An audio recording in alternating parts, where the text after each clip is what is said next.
Good morning, NBA fans. Welcome to the PTP podcast. And this is your boy here, Primetime Pish. Primetime DLP. My first appearance on the channel, by the way. Tell them what we're going to be talking about today.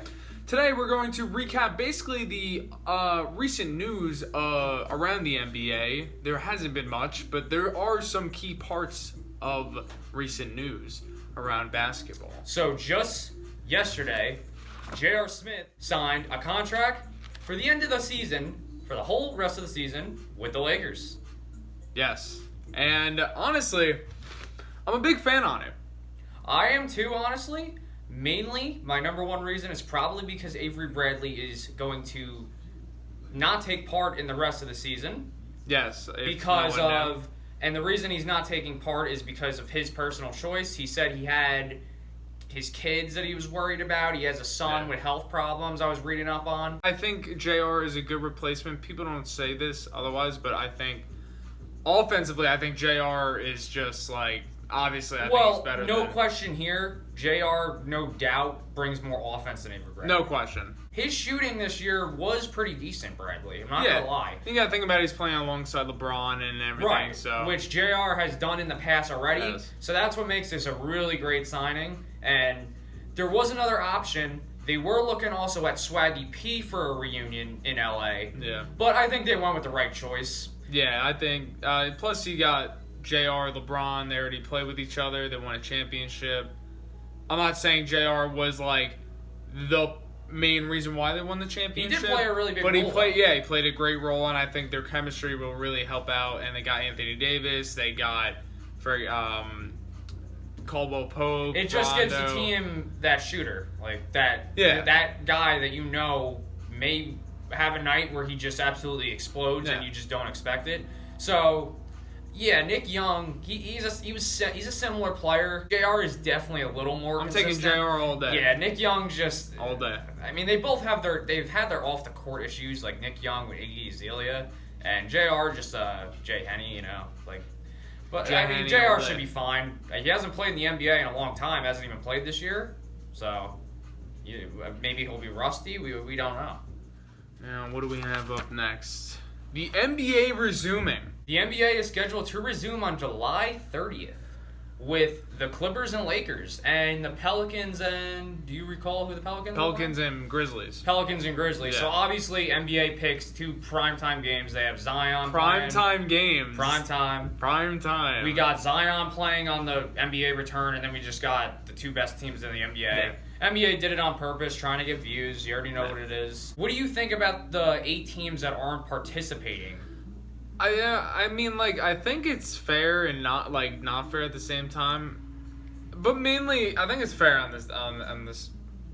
See, for the most part. I have two sides to it. I think it's okay. Yeah. You're not making the playoffs regardless. I don't think they deserve to earn the chance. But I'm sure there still are some players on these teams that still would want to play basketball, and it kind of sucks that they can't just because their team is bad. And I think a couple teams that are actually eligible to still play are also, they shouldn't have a chance to try and make the playoffs, like the Suns, the Wizards, and there's another team in there that I can't name it right now. Suns and Wizards have no shot, though. I know. They're playing, though? Yeah, they're playing, though. Yeah, they should be out. Yeah, they should. Teams like the Portland Trailblazers or teams that are just maybe in that 9th or 10th spot, they should have a shot if they still have the well, obviously, if they can still slide into the 8th spot, they should be able to play. But teams that are in 11th, 12th, that have no chance, there's really no I love D-Book. It's just like, come on, man. Like, the Suns are awful. Yeah, I mean, they have no chance. Same with the Wizards. I love Bradley Beal. But Suns every year, everyone's like, this is the year they're getting 8th seed. Unless you give Devin Booker another player. D-Book, come to Minnesota, D-Book. Come to Minnesota. I'm not saying Ricky Rubio is bad. Come to Minnesota, D-Book. Yeah, Minnesota would be a great fit. Big three there, the three best friends.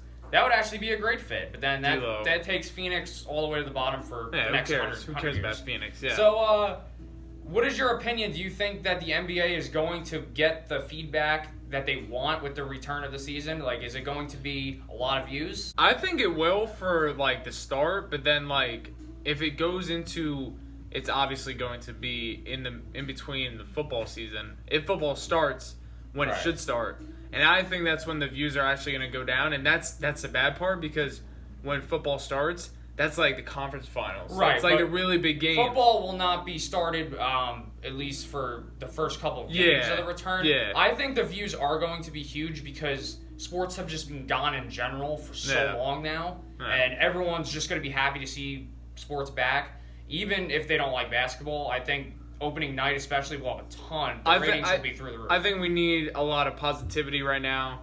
And I think sports will just bring everyone together and make a big impact on Now, everything. one last thing before we go on to the next topic. Do you believe that, what is your opinion on where the players are going to be playing? Obviously in Disney World. Yeah. And the ESPN Wild World of Sports arena? Mm-hmm. Yeah. Do you think they're safe there, or you think it's? I think it's fine. I think like they all got their own resorts and stuff, from what I heard. And I believe they're going to be tested like every other day or something. Still, so honestly, like if you're committed to playing basketball, you have to accept those procedures of like the safetyness, especially now how strict everything is, and you got to go along with that. Like you can't complain. They got their own resort. They're with their team. And as long as they're not going outside, you shouldn't be getting the virus. They're fine. Yeah, I don't think. Everyone should just be lucky that the season is being resumed. Yeah, that's my take on this. Yeah, that's honestly that's all I'm really happy about, that it's actually back. Now on to free agents that are now eligible to be picked up, even though the season is heading into the playoffs. So yes, with the big signing yesterday. J.R. Smith, obviously, big signing for LA. J.R. There are a couple other non too crazy, like notable free agents that are still out there. We'll start with Trey Burke. Trey Burke did play with Dallas this year. Yes. In the beginning of the year. I'm assuming he just got waived. He played with Philly too, right? Oh wait, no, he was with Philadelphia, right? He was with Philly, yeah. Yeah, Philly. He was with Philly. He was with Dallas though. Year? I think he was with them the guy moves teams every single year. He's a bucket though. He is, but he can't play defense. He can't, and that's why he's one of those guys that players are like, oh, we need an offensive player. Let me pick Trey Burke up until they see that the opposing guard is scoring on him to the rim every single play. Yeah. Then they're like, all right, this guy's in that value. We got Jose Calderon. And then he ends up becoming. He can be used occasionally as the backup. He normally ends up moving to like a 10th man role, third string point Every guard. team, except on the Knicks, he had an actual somewhat role, but then throughout the season, he slowly got 8th man, 9th man, 10th man, 11th man, and then he just never played. But to cap off the Trey Burke, there's news about him in Dallas, him forming back to Dallas, because Dallas could honestly use a point guard because Jalen Brunson is out for the rest of the season. Him backing up Luka, I mean, you could play them at the same time to maybe make that defense just a little better. Yeah. Because, like, having Trey Burke in there having him in there with Luka, you still have some size there. Yeah. So, I mean, you could play... I wonder how they would play. They could play Luka at the 2 or the 1, or they could play Burke at the 2. I don't know. It would be nice, yeah. What do you think about Alan Crabb? Do you think he should be picked up by I'm a big fan of Alan Crabb because when I watched Brooklyn with D'Angelo, Dinwiddie, Alan Crabb, Karis LeVert. Alan Crabb, he's a knockdown shooter, and he's actually pretty good on defense. So I think any team could really use Alan Crabb. I think Alan Crabb could really play a huge role on a underdog team. And I've actually been checking the news, and I've been seeing stuff about maybe a reunion with Portland for him. I think that would be perfect. Portland has the scores. They need the defense, and he's a solid 3-and-D. Yeah, he is. And if they have a spot, I would pick him up and try to make the playoff push. Yeah, why not? They really have nothing to lose. The Portland Trailblazers. I was just gonna say they might as well just try whatever. They got Melo, they got Dame, they got CJ. Yeah, you got CJ, Dame, and Melo. They got Whiteside. I don't know how that team is not in the playoffs. Besides Whiteside, there's just no defense on that team. The guards don't play defense. I know there's a lot of injuries too. I think Skal Labissiere was hurt. I think Yusuf Nurkic. And you're starting a 35-year-old Carmelo Anthony that can't play defense that good anymore. Yeah. Even though he's been really good this year. Yeah, he has. Yeah. Alan Crabb to Portland. That would be, I think, a really good pickup. Recap it. I think Alan Crabb should definitely be picked up either by the Wizards, because I know Bradley Beal needs some help at the guard position because God only knows what John Wall is doing. Before we end off on the free agents, let's talk about Jamal Crawford, who has not played this season. Yeah, I honestly, I don't even think it's about his game. I think it's mainly just his age. Now, the man did drop 50 points on the Phoenix Suns last season. On his last game. I think it was his last game. One of the main team that I've really seen some rumors from is Philadelphia.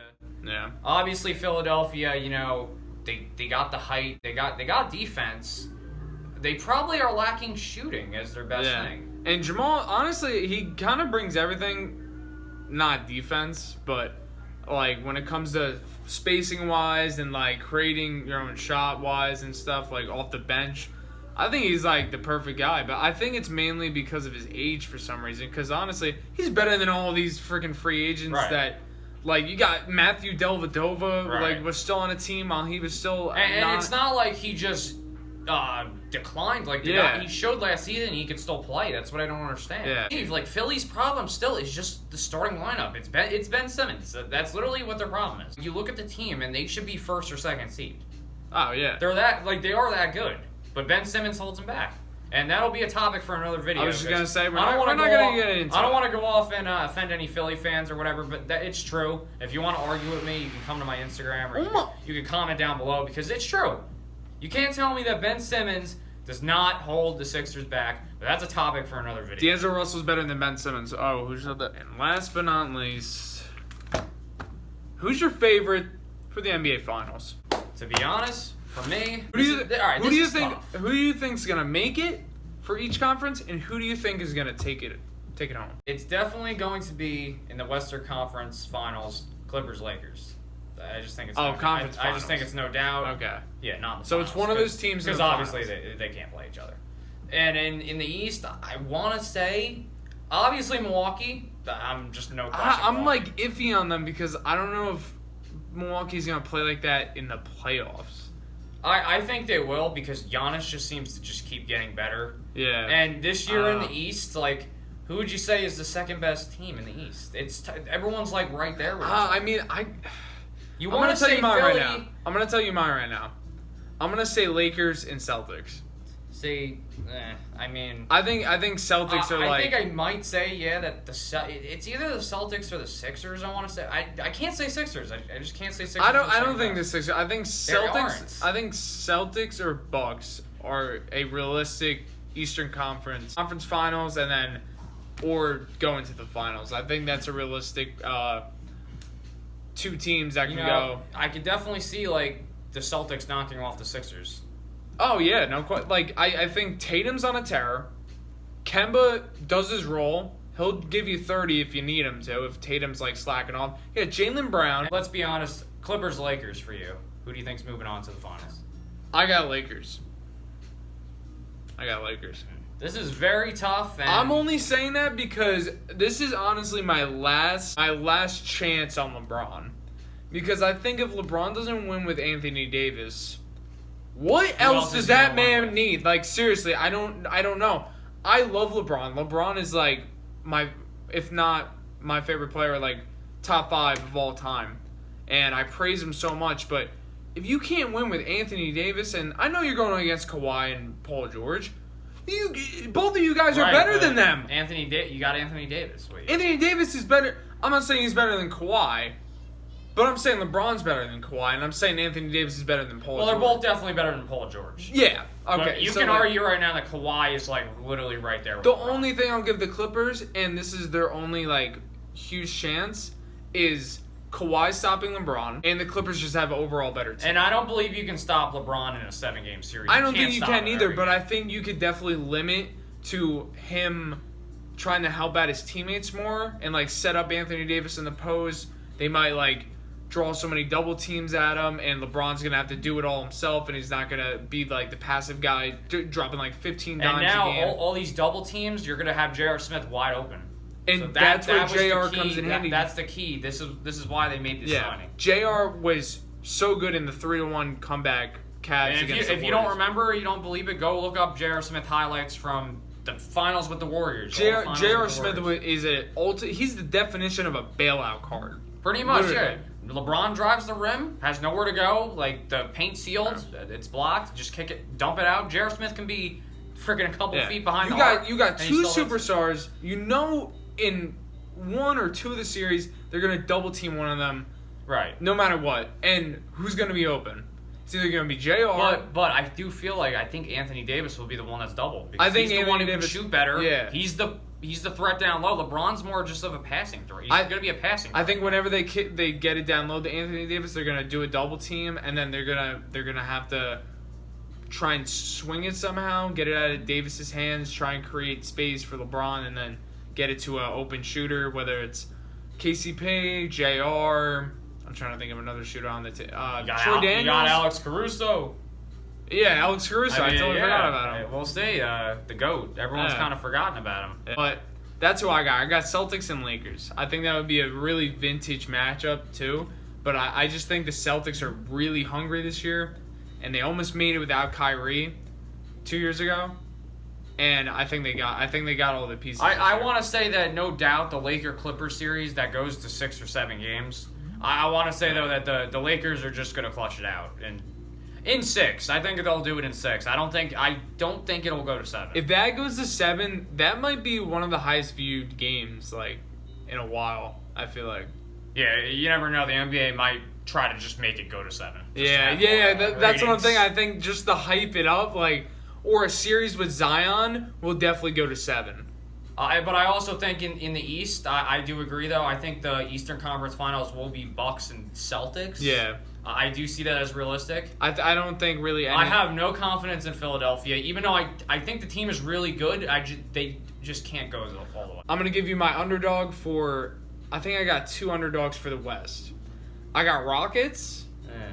I think they're because here's the Rockets. They're either stone cold or they're freaking hot. As it's been the last couple of years, live by the 3, die by the 3. Now they do have Westbrook. They did get rid of their they're going small ball now. They got rid of Clint Capella. Yeah. So that opens up the paint for Westbrook to drive. So they do want to do more drives now. But again, they're going to get crushed when they go against the Lakers. Yeah. Dwight Howard and JaVale McGee are just gonna eat them on the boards and just scoring. That's how I feel. The Rockets are really cold or they're really hot. And I don't know. I want to see it with the Westbrook. Team, yes, they have PJ Tucker, but eventually he's just undersized, and the rest of the team is all 3-point snipers. But they're not all the best defenders, and you just can't. You have a game when the 3's off, and then that's it for the Rockets. That's how they're gonna have to play most games if they somehow get a series against the Clippers, Lakers, whoever they're playing, where the 3 is on fire somehow. If I could see a Rockets Clippers matchup, I'd love that. Yeah, they used. We've seen that in Chris Paul days. Yeah, but I would really love that. That would be cool to see again. I don't think there'll be a match at all. I don't think that Mavericks really have a shot at going. They're not ready just yet. Yeah, they're going there though. I think next year they'll be pretty good. But Rockets for the West. That's my underdog choice.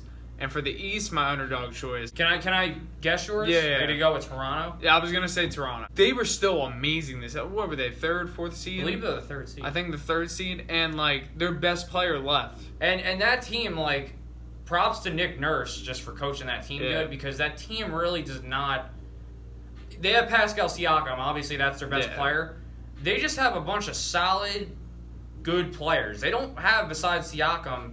You got an older Lowry who's still just playing amazing. I totally forgot. Playing his role, though, getting all his teammates involved every game, being a leader. And that's literally what you need, in a team. You need those guys that Lowry, I'm going to let Siakam take over. I'm not going to try. And then just the veterans are playing solid. You got Ibaka, and you got Marc Gasol, who was injured, actually, a lot of this season. Fred VanVleet, literally, was it last year for a most improved candidate? Fred VanVleet against Golden State was one of the main reasons he why pretty much clutched it out for the 4th quarter. Getting elbowed in the face, whatever happened, he was gushing blood. He had so many clutch threes that literally, without that, the final game, Toronto would not have won the finals without Fred VanVleet. And Lowry with that, with like a minute remaining, that bank shot. It wasn't just Kawhi. One guy, yeah. It was the entire team, and they built that so perfectly. There was actually, there were so many times where they Golden State did a good job to take away Kawhi, but the other guys just. Oh yeah, like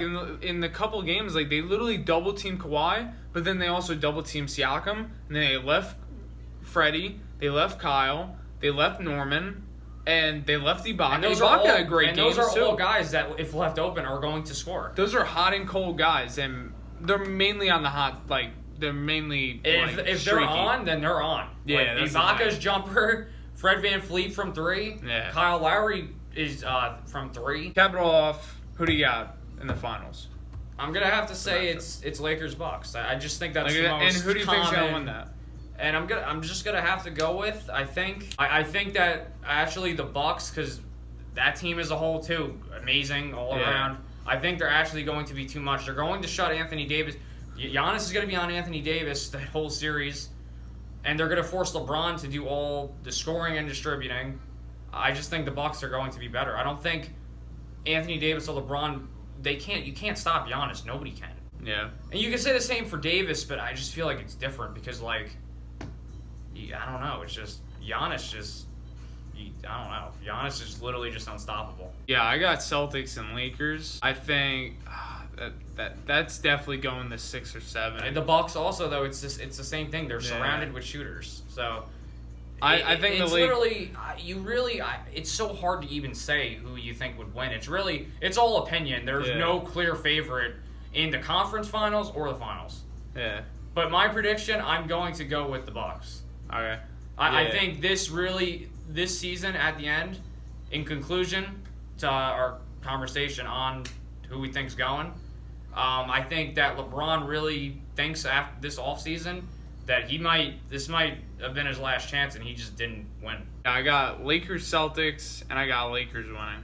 And who knows? And if they lose this season, I could see Anthony Davis not coming back. LeBron's just stuck there. He's and then like, LeBron's just screwed, and he knowing him, you don't even know if he would demand a freaking trade. Yeah, you know. Go and ring chase. You don't know. LeBron for Matthew Dellavedova for a trade. Anything can happen in the NBA. So. Well, let me hit a peak check. Big Jack! Big Jack! Big Jack!